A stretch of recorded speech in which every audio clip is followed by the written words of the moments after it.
Nicholas Russell is a vowed Jesuit living and working at LMU, where he studies how LGBTQ plus communities use rhetoric to create and sustain their communities.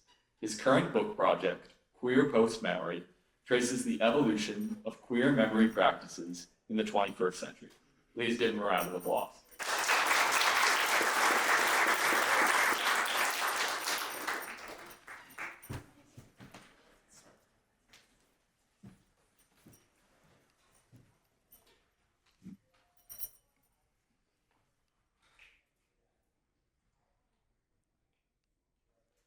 One of the defining memories of my early life was the AIDS crisis. It was my first exposure to rhetoric and communication.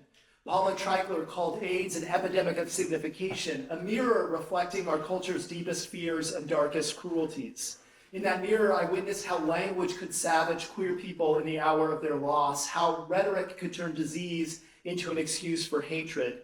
It was an early crossroads that ignited a lifelong love for rhetorical criticism and queer theory, the study of how sexuality, identity, and power are shaped through language. 18 years later, to my surprise, I became a Jesuit.